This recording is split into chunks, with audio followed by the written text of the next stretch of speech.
I froze when she tapped the microphone. The room went silent. My baby shower balloons swayed, as if they felt it too. My mother-in-law smiled tight, practiced, and said, "I wrote something special for the mother of my grandchild." Laughter rippled. I tried to breathe. Then she held up a stack of papers. 47 reasons my son should divorce you. My hands went cold. Ryan whispered, "Mom, what are you doing?" She didn't look at him. She looked at me. I felt 8 months pregnant and 8 years small. Every guest watched me shrink. And then I saw reason number 23. That's when I realized she had accidentally confessed to stealing from us. In public. On paper. The smile slipped from her face. And that's where my story truly began. Before I share this chapter of my life, if you've ever felt ignored, unheard, or underestimated, then this channel is for you. Subscribe to Jossy Revenge, where every story has a heartbeat. Now, let me take you back to where it all began.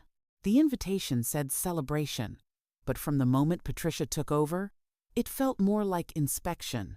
It started weeks before the baby shower.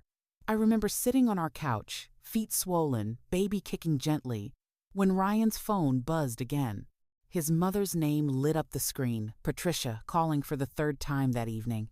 "She just wants to help," Ryan said, already sounding tired. Help. That word would haunt me. Patricia didn't ask what theme I wanted. She announced it. "No pastels," she said sharply over dinner one night. "They look cheap. We're doing ivory and gold. Elegant. My granddaughter deserves better." I opened my mouth, then closed it. Ryan squeezed my knee under the table, a silent let it go. Then came the guest list. I noticed a name that made my stomach drop. Melissa, Ryan's ex. "She's practically family," Patricia said when I questioned it. "They dated for years. She knows us." I didn't. But again, I swallowed it. Pregnancy had already taught me how often women are told to be flexible, grateful, quiet. At dinner that night, Patricia eyed my dress simple, soft blue. She said, sipping her wine. "Your mother would have encouraged you to dress more appropriately." The table went still. "My mother passed away," I said quietly. "Yes, I know," she replied, unfazed. That's why I said it. I excused myself to the bathroom and cried with the faucet running so no one would hear. Have you ever smiled so hard in public that your face hurt, then broke down in private? That was my life then. A week later, Diane Ryan's sister called me. "Ensley," she said, lowering her voice. "I don't want to cause trouble, but I saw something at work." Diane worked at a bank, not our branch, but enough to recognize names. "She moved $11,000, Diane continued, "from your joint savings." My heart thudded. "That's impossible." "She still has access," Diane said. "From years ago. Emergency permissions." When we confronted Patricia, she didn't deny it. "It was a loan," she said breezily, "for Ryan's birthday surprise. I was going to put it back." Ryan stared at her. "You didn't ask." She waved a hand. "Families don't ask." Then she leaned toward me. "Please don't cause drama at the shower," she said softly. "I have a surprise planned." The day before the event, she texted me instructions, what color to wear, when to arrive, where to sit. I felt like a prop at my own celebration. The morning of the shower, my hands shook as I fastened my dress. My reflection looked calm, glowing even but inside. Something warned me. When I arrived, the room was perfect, too perfect. Ivory balloons, gold ribbons, a crowd I barely recognized. Patricia stood at the center, radiant, in control. She hugged me stiffly and whispered, "Trust me, this will be unforgettable." What would you have done at that moment? Because I stayed? And that decision changed everything. Patricia clinked her glass just as the gift opening was about to begin. The chatter faded. Forks paused midair. Someone laughed nervously. "I just want to say a few words," she announced, already holding the microphone like it belonged to her. I felt Ryan's hand find mine. "It's probably a toast," he whispered. Patricia smiled at me. Not warmly, not cruelly, calculated. "I've been thinking a lot about family," she began, "about what it takes to protect the people we love." She reached behind her chair and pulled out a neatly stapled packet. "Which is why," she said brightly, "I wrote something special, a little list." Laughter broke out. Someone clapped. 47 reasons, she continued. "My son should divorce you." The room froze. I swear, even my baby stopped moving. Ryan stood halfway out of his chair. "Mom, stop!" She raised one finger at him. "Let me finish." People chuckled, thinking it was a joke, some edgy humor. I forced a smile so tight my jaw ached. Have you ever felt your dignity slipping while everyone else laughed? Patricia began reading. Reason 1. She doesn't understand our family traditions. Reason 7. She's too sensitive.